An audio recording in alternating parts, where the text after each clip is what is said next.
여러분, 한 왕이 인생에서 풀지 못한 세 가지 의문을 가지고 있었습니다. 그 세 가지 의문에 관해서 답을 구하고 있었죠. 세 가지 의문은 이렇습니다. 모든 일에서 가장 적절한 시기는 언제인가? 어떤 인물이 가장 중요한 존재인가? 세상에서 가장 중요한 일은 무엇일까? 왕은 늘 세 가지 의문에 관한 답을 찾고자 하였죠. 하지만 주변의 학자들, 신하들은 그 정답을 왕에게 알려주지 못합니다. 답답함을 느낀 왕은 성자로 알려진 시골에 있는 산골에 있는 은자를 찾아갑니다.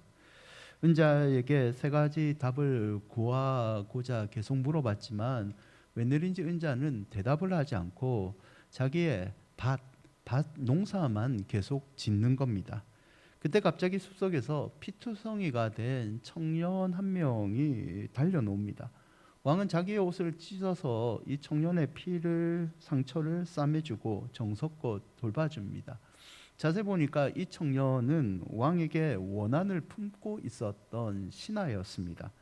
청년은 왕의 간호에 감동을 하죠. 원한을 잊어버리고 그 자리에서 왕에게 더 충성하겠다고 맹세를 하게 됩니다. 청년을 치료하고 보낸 다음에 왕은 다시 은자에게 다가가서 세 가지 의문에 관한 답을 구합니다. 그때 은자가 비로소 답을 내리는데요. 해답은 이미 나왔습니다 라고 얘기를 해요. 세상에서 가장 중요한 때는 바로 지금입니다. 사람이 지배하고 사용할 수 있는 시간은 지금이기 때문이죠. 그리고 가장 중요한 존재는 자신이 지금 대하고 있는 바로 그 사람입니다. 마지막으로 제일 중요한 일은 지금 대하고 있는 그 사람에게 정성을 다하여 사랑을 베푸는 겁니다. 여러분, 이 짧은 얘기는요, 톨스토이의 단편인 세 가지 의문이라는 글입니다. 이 글에서 알 수 있듯이 사람들은 늘 인생의 해답을 찾기를 원합니다. 종류가 다를지라도 어떤 답을 자기가 알기를 원하는 거죠. 하지만 정작 사람들은 해답이 아닌 곳에서 해답을 찾기 위해 헤매이고 있지는 않습니까? 본문은 예수께서 38년 된 병자를 고친 사건입니다.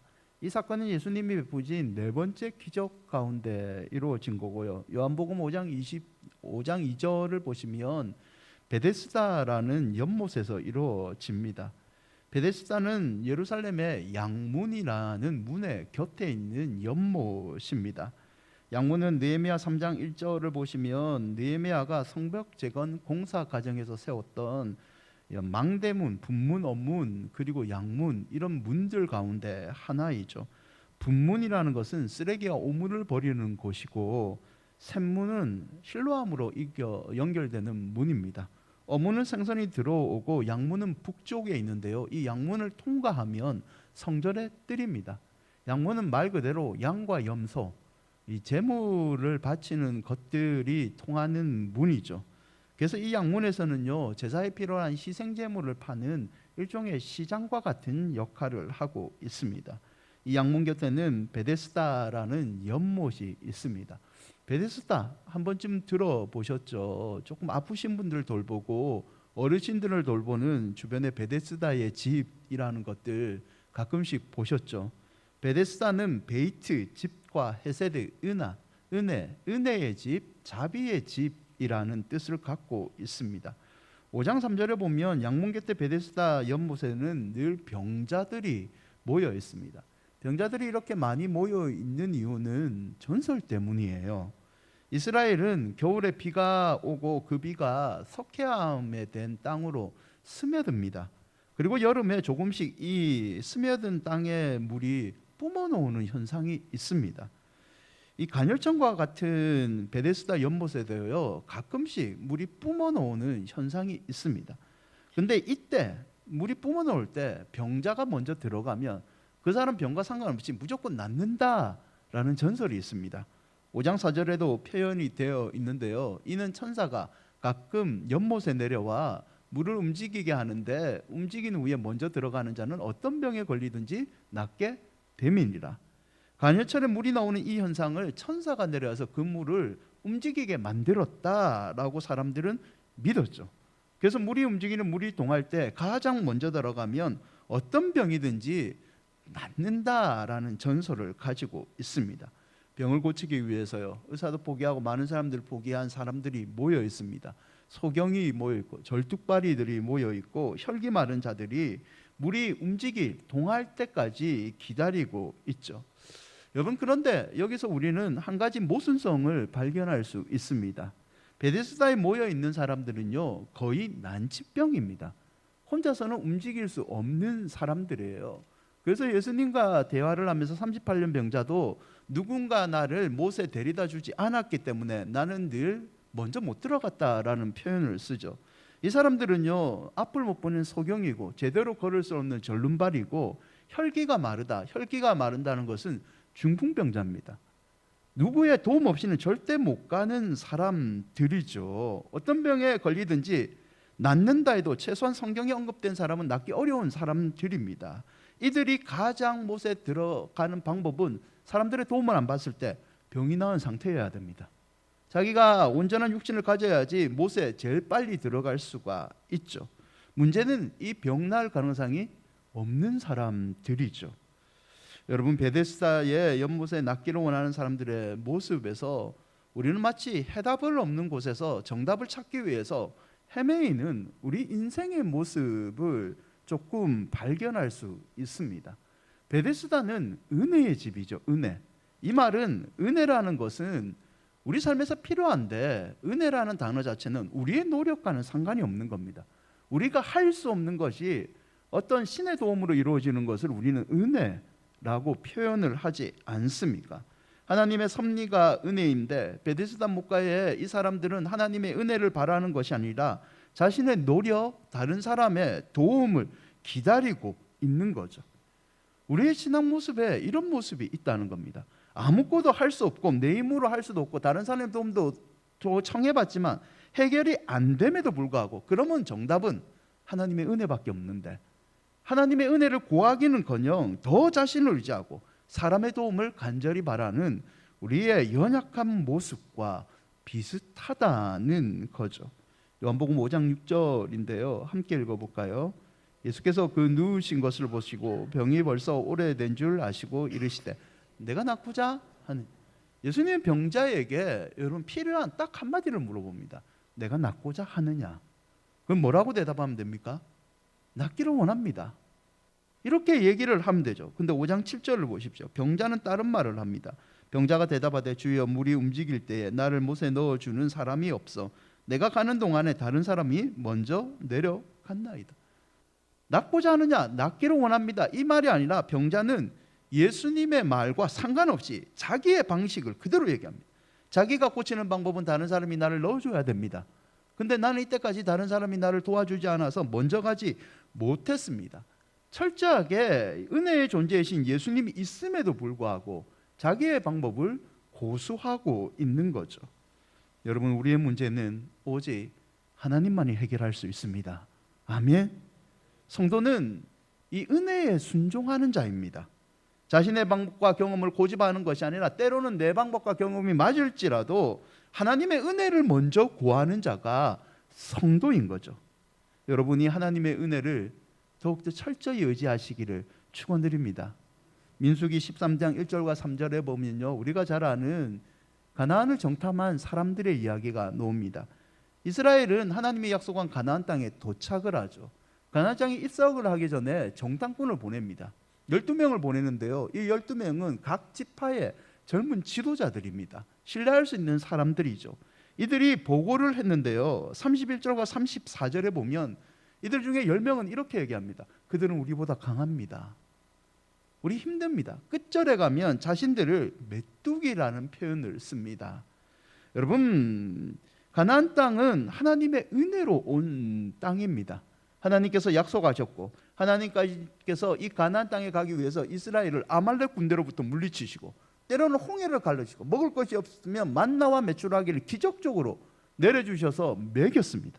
이 은혜를 체험한 사람들이 정작 가나안 땅에 가서는 정탐을 했을 때 저 사람들은 우리보다 너무 커서 우리는 싸우면 집니다라는 부정적인 보고를 한 거죠. 여러분, 왜 이들이 은혜를 체험했음에도 불구하고 이런 부정적인 보고를 했을까요? 사단이 눈을 가렸습니다. 그것도 맞죠. 하지만 이들 마음 중심에는요, 이때까지 우리가 가나안 땅에 오는 세월 동안 수많은 전쟁을 치르고 이겨낸 것은 하나님의 은혜도 있지만 우리의 능력이었다. 우리의 경험이었다.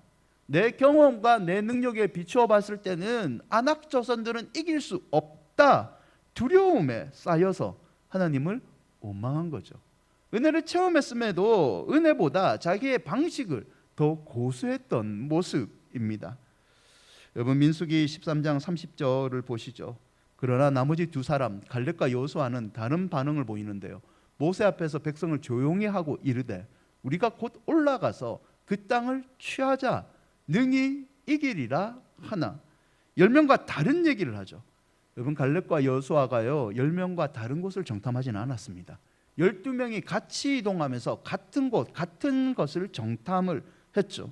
이 사람들이요 다른 사람보다 싸움은 조금 잘하는 것 같아요. 여호수아는 군대 장교고 갈렙은 만년에 예루살렘과 같은 난공불락 선락을 이 땅을 내가 취하리라는 고백을 했을 때 싸움은 잘한 것 같습니다. 하지만 신적으로 싸움을 탁월하게 잘하는 사람들은 아니었습니다. 그럼에도 불구하고 이들은 능히 이기라는 고백을 왜 했을까요? 갈렙과 여호수아는요 10명과 달리 하나님을 향한 믿음을 붙잡고 있었기 때문입니다. 출애굽하게 하신 하나님, 광야에서 인도하신 하나님, 가나안 땅에 결국 도착하신 그 하나님께서 지금까지 인도해 주신 하나님이 주신 믿음으로 풀지 못할 인생의 문제는 없다는 것을 이들은 능히 이기리라는 것으로 고백을 했던 거죠. 민수기 14장 22절과 24절인데요. 하나님이 이렇게 평가하시죠. 내 영광과 애국과 광야에서 행한 내 이적을 보고서도 이같이 10번이나 나를 시험하고 내 목소리를 청종하지 아니하는 그 사람들은 내가 그들의 조상에게 맹세한 땅을 결단코 보지 못할 것이요 또 나를 멸시하는 사람은 한 사람도 그것을 보지 못하리라. 그러나 그 다음은 함께 읽을까요? 내 종 갈렙은 그 마음이 그들과 달라서 나를 온전히 따랐은즉 그가 갔던 땅으로 내가 그를 인도하여 드리리니 그의 자손이 그 땅을 차지하리라. 온전히 따랐은즉, 상황이 다른 사람 보기에 어렵지만 그럼에도 불구하고 나에 대한 믿음을 변치 않았으니, 온전히 믿음으로 쫓았으니, 여러분 가나안 땅은요 자신의 노력으로 들어가는 땅이 아닙니다. 철저하게 하나님의 은혜로 들어가는 땅이죠. 믿음으로 갈렙과 여호수아는 이 땅을 취한 겁니다. 여러분, 우리의 믿음을 한번 점검해 봅시다. 우리는 여전히 하나님의 은혜를 붙잡고 있습니까?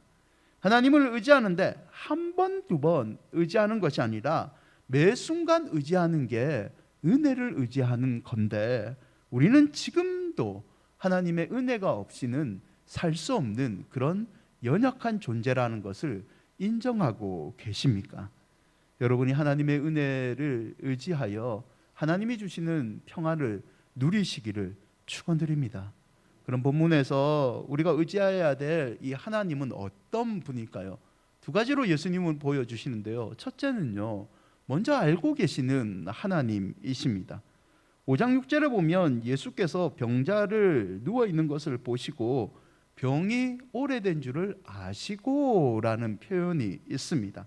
아시고라는 것은 먼저 알고 있다라는 의미이죠.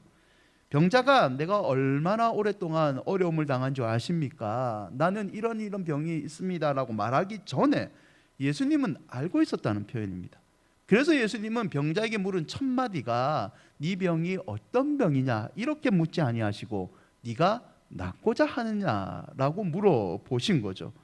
요한복음 1장 47절과 48절에 보면 빌립과 함께 예수님을 찾아온 나다나엘이 있습니다. 이 나다나엘을 만나실 때 예수께서 이렇게 표현하시죠. 나다나엘을 간사한 것이 없다라고 표현하시고 나다나엘이 대답을 합니다. 어떻게 나를 아십니까? 나다나엘을 만나기 전부터 예수님은 그의 근원적인 고민을 알고 계셨다라는 의미이죠. 요한복음 4장 17절과 18절에도 우물가에 만난 여인을 예수님께서 먼저 아셨다라는 표현이 있습니다. 예수께서 이르시되 내가 남편이 없다는 말이 옳도다. 너에게 남편 5이 있고 지금 있는 자도 내 남편이 아니니.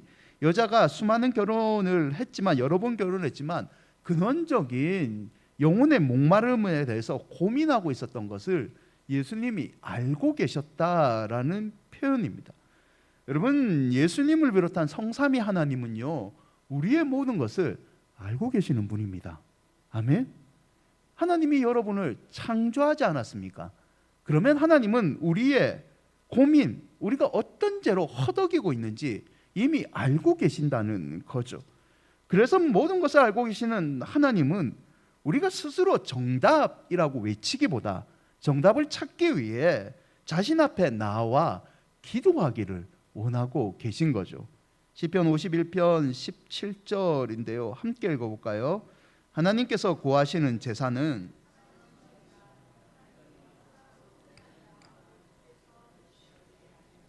하나님은 우리의 연약함도 아시고 우리가 죄로부터 가끔씩 쓰러지는 것도 알고 계시고 그런 상한 심령으로 하나님의 은혜를 구하는 마음으로 나오기를 원하고 계신다는 거죠. 모든 것을 알고 계신 하나님께 고민하지 마시고 먼저 찾아가시기를 축원드립니다. 여러분, 로마서 3장 23절에 이런 말이 있는데요. 모든 사람이 죄를 범하였음에 하나님의 영광에 이르지 못하였더니라는 표현이 있습니다. 이 세상에는 죄 없는 사람은 없다는 거죠. 우리는 죄 때문에 태어나고 죄 때문에 온갖 고난에 시달리다가 죄값으로 죽어 해결하지 못하면 지옥으로 가게 되어 있습니다. 그래서 세상에 그 어떤 것도 인생의 불행의 뿌리인 이 죄의 문제보다 큰 거 없고 죄의 문제를 해결하지 못하면 인생의 끝은 결국 어려움을 겪게 된다는 거죠. 하지만 우리가 믿고 있는 하나님은요, 자기 아들 예수 그리스도를 보내심으로 십자가를 대신 지게 하심으로 해결하지 못하는 죄의 문제를 해결해 주시는 유일한 인생의 정답을 제공해 주시는 분이십니다. 요한복음 3장 16절인데요. 함께 읽어볼까요? 하나님이 세상을 이처럼 사랑하사 독생자를 주셨으니 이는 그를 믿는 자마다 멸망하지 않고 영생을 얻게 하려 하십니다. 아멘. 인간이 풀지 못하는 이 죄의 문제를 해결해 주신 하나님이라면 우리가 어떤 문제를 갖고 갈지라도 그분께서는요, 풀지 못하는 것이 없습니다. 하나님은 전지전능한 분이시고 우리 인생의 해답은 하나님이라는 것을 다시 한번 기억하는 여러분이 되시기를 바랍니다. 두 번째, 먼저 하시는 하나님은요, 말씀하시는 하나님이십니다. 요한복음 5장 8절에 예수께서 병자에게 이렇게 얘기하시죠. 일어나 내 자리를 들고 걸어가라. 예수님은 38년 된 병자를 말씀으로 해결해 주십니다. 이때 5장 9절에 보면 병자가 곧 자리를 들고 걸어가니라고 되어 있습니다. 그리고 끝에 안식일이란 표현이 되어 있죠. 여러분, 안식일에는요, 유대인들은 이 고치는 행위를 치료 행위라고 해서 하지 못하게 되어 있습니다. 병자도 이 사실을 알고 있죠. 그럼에도 불구하고 말씀에 순종하는 것을 선택합니다. 그리고 말씀에 순종했지만 자기가 갖고 있는 관념과 경험을 뛰어넘어서 말씀에 순종하니 그 병이 치유가 되었죠. 물에 들어감으로 해결된 것이 아니라 예수 그리스도의 말씀에 순종하여 치유함을 받습니다. 여러분, 저와 여러분이 믿는 믿음은요, 말씀을 믿는 믿음입니다. 아멘. 우리는 우리의 경험을 믿지 않습니다. 우리는 율법을 믿는 사람들이 아니고 갈래를 믿는 사람들이 아니고 말씀을 믿는 사람입니다. 말씀에 순종할 때 믿음이 넓어지고 깊어지는 것을 선택한 성도이죠. 요한복음 4장 46절과 47절에 보면 헤롯 왕의 신하가 가버나움에서 예수님을 찾아옵니다. 찾아온 이유는요, 자기 아들의 병을 고치기 위해서이죠. 이때 4장 50절에 예수께서 이렇게 얘기하십니다. 가라, 네 아들이 살아있다 하시니 그 사람이 예수께서 하신 말씀을 믿고 가더라. 말씀을 믿고 가더라. 말씀에 순종하죠. 네 아들이 살아있다. 지금 죽어 있지만, 살아있다는 소식도 들려있지 않지만 살아있다는 그 말씀에 순종하여 나갔더니 아들이 살아납니다. 여러분, 성도는 은혜를 구하고 은혜의 말씀에 아멘으로 순종하는 사람입니다. 이 사실을 여러분 잊지 마십시오. 말씀에 순종하는 것이 성도의 정체성입니다. 이거를 우리 헷갈리지 말아야 되죠. 여러분, 또한 성도는요, 아직까지 해답을 알지 못해 엉뚱한 곳에서 정답을 찾고 있는 사람들에게 복음을 전해야 될 줄 믿습니다. 믿거나 안 믿거나 그거는 하나님의 영역이지만, 안 믿는 것은 어쩔 수 없지만, 내가 너무 사랑하는 사람이 몰라서 지옥 갔다, 이건 너무 안타깝잖아요. 몰라서 못 믿는 사람이 있다면 여러분 안 되지 않습니까? 이게 내 주변 사람들한테 일어난다면 어쩌면 우리는 하나님 앞에서 성도로서의 직무유기를 했다는 거죠. 로마서 10장 13절과 15절인데요. 함께 읽어볼까요? 누구든지 주의 이름을 부르는 자는 구원을 받으리라. 그런즉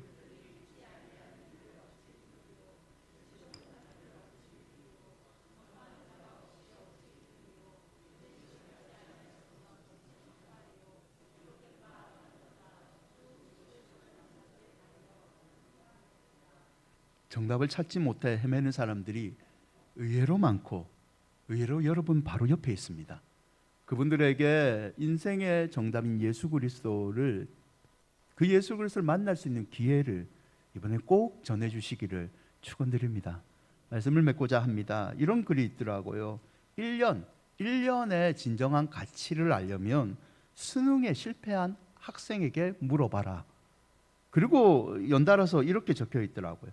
한 달의 가치를 알려면 미숙아를 낳은 엄마에게 물어보고, 하루의 가치를 알려면 자녀를 반드시 먹여 살려야 되는 일일 노동자에게 물어봐라.